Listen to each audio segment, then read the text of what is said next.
Shalom para murid Kristus yang dikasihi Tuhan.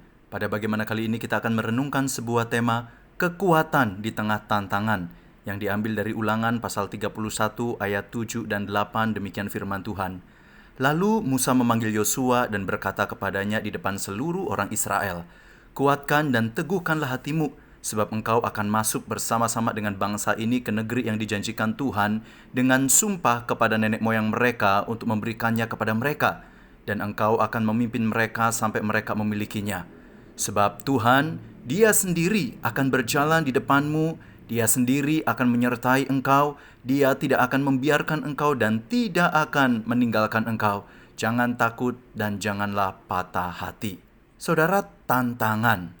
Kalau dipikir-pikir, setiap kita manusia pasti menghadapinya dalam setiap fase hidup kita. Pas kita sekolah, pas kita kerja, pas kita lagi rintis usaha, pas kita lagi PDKT, pas kita lagi besarin anak, pas kita lagi pelayanan tanpa terkecuali. Saudara, tantangan di sini tentu yang saya maksudkan bukan tantangan karena kecerobohan atau kesalahan kita. Jika ini terjadi, tentu kita harus evaluasi dan bertobat. Saudara, tantangan di sini adalah ketika kita dalam setiap fase hidup kita mengusahakan sebuah panggilan yang melekat pada identitas kita sebagai umat Tuhan, yaitu memuliakan Tuhan dan mentaati apa yang menjadi kehendak-Nya. Nah, saudara, biasanya apa sih yang menjadi respon orang pas hadapi tantangan dalam hidupnya? Bisa macam-macam, tetapi setidaknya ada 3 kategori orang menghadapi tantangan. Menyerah, mendiamkan saja, atau tetap berjuang. Saudara, dalam ayat yang kita baca, nampaknya Yosua yang ada dalam fase akan menggantikan Musa untuk memimpin Israel memasuki tanah Kanaan juga sedang menghadapi tantangan. Pertama, tentu saja tantangan dari dirinya sendiri. Potensi tidak percaya diri karena bayangan pendahulunya, yaitu Musa yang adalah pemimpin berkarisma dan melakukan banyak mujizat. Dan tentu saja Yosua yang usianya relatif muda menurut ukuran pada masa itu membuatnya merasa kurang berpengalaman. Saudara, ini semua dapat membuat Yosua berkecambuk dalam pikirannya, sanggupkah aku? Belum lagi tantangan eksternal, Israel yang tegar tengkuk dan masih harus berperang dengan bangsa-bangsa di Kanaan. Nah, saudara, apa yang menjadi respon Yosua? Dia tidak menyerah, dia tidak mendiamkan saja, tetapi dia tetap berjuang. Nah, saudara, bagaimana ini bisa terjadi? Bersyukur, di tengah tantangan yang ada, Musa sebagai senior Yosua memberikan dukungan yang sangat krusial.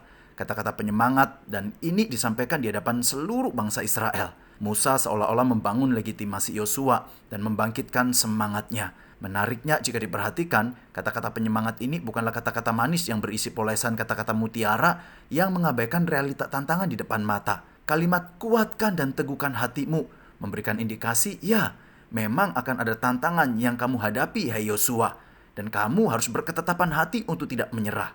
Nah, saudara, pertanyaannya, apa yang menjadi dasar bagi Musa untuk mengatakan demikian? Di ayatnya yang ke-8, Musa berkata, "Sebab Tuhan, Dia sendiri akan berjalan di depanmu. Dia sendiri akan menyertai engkau. Dia tidak akan membiarkan engkau dan tidak akan meninggalkan engkau." Saudara, inilah yang menjadi dasar Yosua dalam menghadapi tantangan, yaitu Allah sendiri yang menjanjikan tanah perjanjian akan menjadi milik Israel. Allah yang sama akan memimpin, menguatkan dan menopang Yosua. Dan jika kita melihat kisah selanjutnya, kita tahu bukan?